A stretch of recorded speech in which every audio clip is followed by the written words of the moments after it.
Lahat ng ginagawa kong paninda ay binablog po natin para ma-share po natin para tayo naman ay kumita dito gamit itong ating recipe. Kaya sa mga walang oven yan na gustong kumita, para sa inyo yung video natin na ito, kaya umpisahan na po natin. So dito mga ga, uunahin po natin gawin yung ating chocolate filling. So dito meron tayong 1 cup ng third class flour at half cup ng brown sugar. 2 tablespoon ng ating cocoa powder at maglagay lang po tayo dito ng 1/4 teaspoon ng food color na chocolate brown para maging chocolate na chocolate talaga yung kulay ng ating palaman. At mix lang po natin yan at ilagay na natin yung 2 tablespoon na tubig at 1/3 cup na margarine. At i-mix lang po talaga natin ito mga ga hanggang sa mag-will combine yung ating mga ingredients hanggang sa makakreate po tayo na parang dough. Hanggang sa maging ganito yung consistency ng ating palaman at isit aside lang muna natin ito.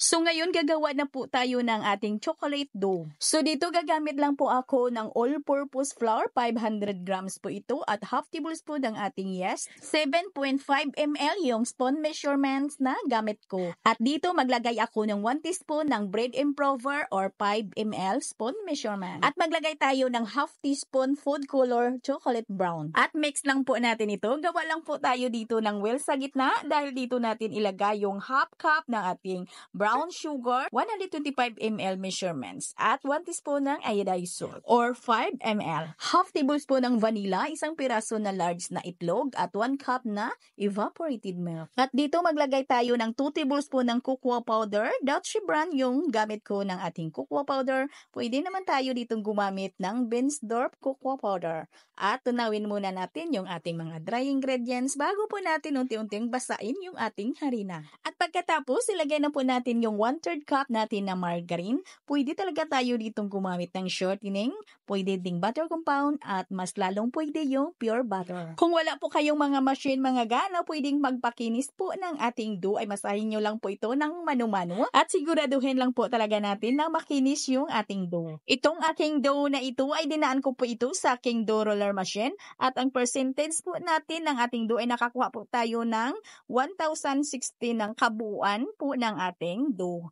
At i-divide po natin ito sa 25 to 26 grams. Kaya putulin natin ito sa 25 to 26 grams lang. Yes mga ga, maliit lang po yung putol natin dito. At nakaputol po tayo dito ng 40 pieces. At pagkatapos po nating putulin, ay diretso po natin ito figurahin. At pagkatapos mapigura ng mahigpit, ay diretso na po natin ito lagyan ng palaman. Ito po yung gagawin ko mga ga sa ating palaman. Bali palaparin ko po lang yan ng medyo maliit lang. Para lang po magkasya dito yung ilagay po natin na tinunaw po na dark chocolate. Yes mga ga, ilagay ko po dito sa gitna ng ating palaman yung tinunaw ko po na dark chocolate. At pwede din nadamihan po natin ang paglagay dito ng dark chocolate sa gitna po ng ating palaman. At tayo'y mag-ghosting lang para po malaman po natin yung ating bintahan. At saka i-roll ko lang po ito mga ga ng pahaba na maliit na yung tansyahin lang po talaga natin na sa pag-roll po natin dito ng pahaba ng ating palaman na magkasya lang po talaga yung ating palaman sa ating 40 pieces na dough. Kung gusto kang gumawa dito mga ga ng 1 kilo po ng ating dough ay dublihin mo lang yung ating recipe ng ating dough. At yung ating palaman ay dublihin mo lang yung recipe ng ating palaman. Kasi yung ginawa po natin dito na palaman ay kasyang-kasya lang po talaga ito sa ating kalahating kilo na dough. At kailangan mga ga ay saradong-sirado lang po talaga yung ating dough para pag nagprito po tayo ay hindi bumubukaka yung ating dough para hindi magsinlabasan yung ating palaman. Kailangan po ay saradong-sirado lang po talaga yung ating dough. At bago po natin ito lutuin sa ating mantika ay palsahin lang muna natin yung ating dough. At habang naghihintay po tayong umalsa yung ating dough ay gagawa na po tayo ng ating streusel. So dito sa ating chocolate streusel meron tayong 1 1/2 cup ng ating bread flour at 3/4 cup ng light brown sugar at maglagay tayo dito ng 1/3 cup ng ating cocoa powder at mga ga ay maglagay lang ako dito ng kaunti lang po or 1/4 teaspoon ng ating food color na chocolate brown para maging chocolate na chocolate talaga yung kulay ng ating streusel.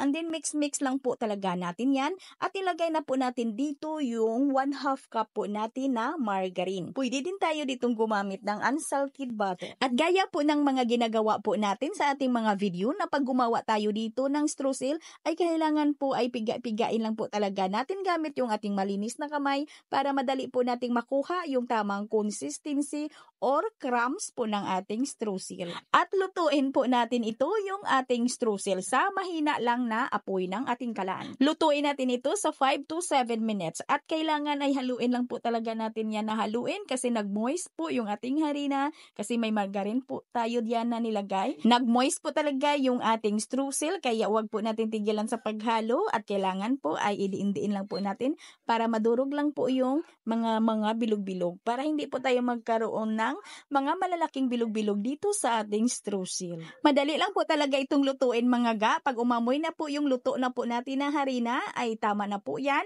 Ay patayin na po natin yung apoy ng ating kalan at habang medyo mainit pa ay durug-durugin muna natin yung mga malalaking bilog-bilog ng ating streusel. At pagkatapos ay ilagay na po natin yan dito sa ating mixing bowl.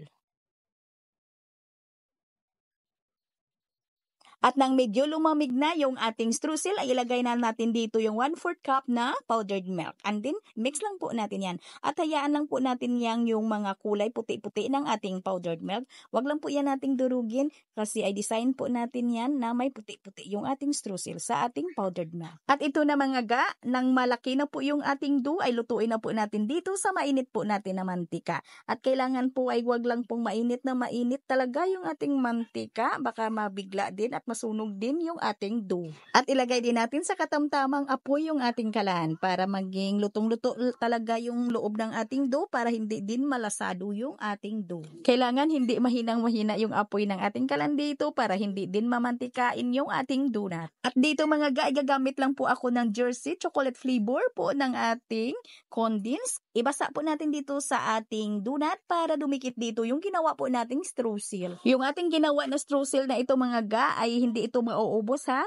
1 kilo pong paglalagyan dito na dough. Pwede po ninyo itong hatiin lang at pwede din na ganito lang at ilagay nyo lang sa inyong chiller kasi hindi ito masisira. Pwede nyo pang magamit. At ito yung hitsura ng loob po ng ating chocolate balls pag overload po yung ating palaman. Ang bintahan po natin dito mga ga, depende po yan sa dami ng ating ilagay dito na palaman kasi ay chocolate po ito.